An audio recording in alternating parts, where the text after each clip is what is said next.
ಶುಕ್ರವಾರ ಸಂಜೆ ಜನ ಅಂತೂ ಸಿಕ್ಕಾಪಟ್ಟೆ ಜಮಾ ಆಗ್ಬಿಡ್ತಾರೆ ಇಲ್ಲಿ. ಯಾಕಂದರೆ ಇಡೀ ದಿನ ಕೆಲಸ ಮಾಡಿ ಸುಸ್ತಾಗೋಗ್ಬಿಟ್ಟಿರ್ತಾರಲ್ಲ. ಇವ್ರಿಗೆ ಶುಕ್ರವಾರ ಅಂದರೆ ನಿಮಗೆ ಭಾನುವಾರ ಇದ್ದಂಗೆ.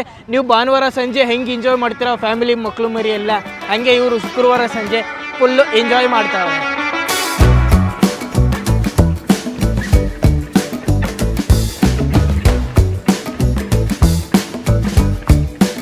ಗುಂಪು ಕಟ್ಕೊಂಡು ಏನೋ ಮಾಡ್ತಾವ್ರೆ ಜನ.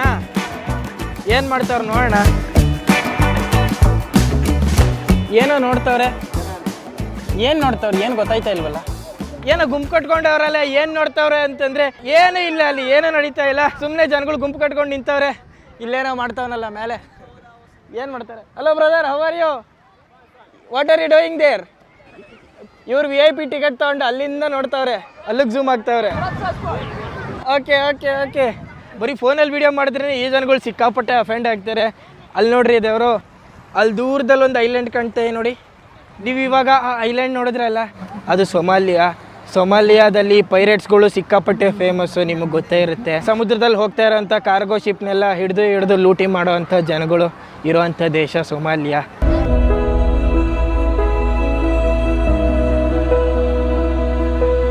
ಆ್ಯಕ್ಚುಲಿ ಈ ಜಿಬೂಟಿ ಆಫ್ರಿಕಾದಲ್ಲಿ ಒಂದು ಸ್ಟ್ರಾಟಜಿಕ್ ಆಗಿರೋ ಲೊಕೇಶನಲ್ಲಿ ನೆಲೆ ನಿಂತಿದೆ.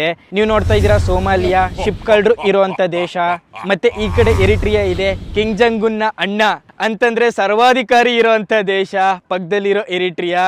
ಮತ್ತು ಇದ್ರ ಎದುರುಗಡೆ ಇರೋವಂಥ ಯಮನ್ದು ಕೇಳಲೇಬೇಡಿ, ಯಾವಾಗಲೂ ಟೆರರಿಸ್ಟ್ಗಳ ಹಾವಳಿ. ಸೊ ಎಲ್ಲ 3 ಪ್ರಾಬ್ಲಮ್ ದೇಶಗಳ ಮಧ್ಯ ಇಲ್ಲೇ ಮೋಸ್ಟ್ ಇಂಪಾರ್ಟೆಂಟ್ ಪಾಯಿಂಟು ಶಿಪ್ನ ರಸ್ತೆ ಇರೋದು. ಜಗತ್ತಿನ 80% ಕಾರ್ಗೋ ಇದೇ ರಸ್ತೆಯಲ್ಲೇ ಹಾದೋಗುತ್ತೆ.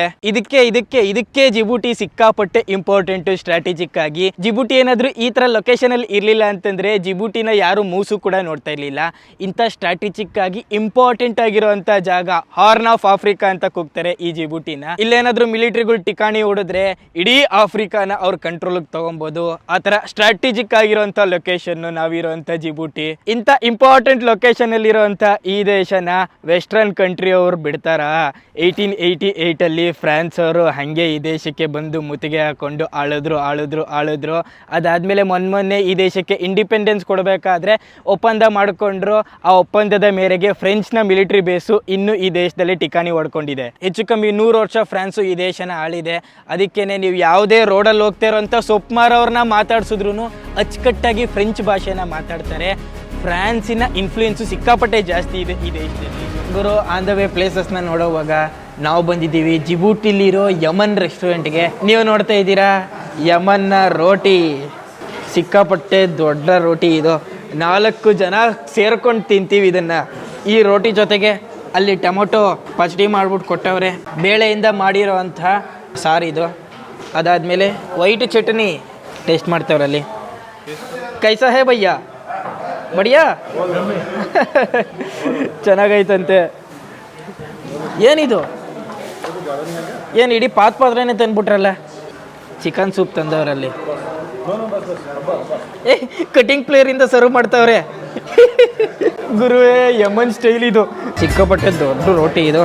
ಸೇಮ್ ನಮ್ಮ ಕಡೆ ಪರಾಟ ಹೆಂಗಿರುತ್ತೆ ಹಂಗೆ ಇರುತ್ತೆ. ಬೇಳೆದು ಪಲ್ಯ, ಆಹಾ ಘಮ ಅಂತ ಇದೆ. ಆಹಾ,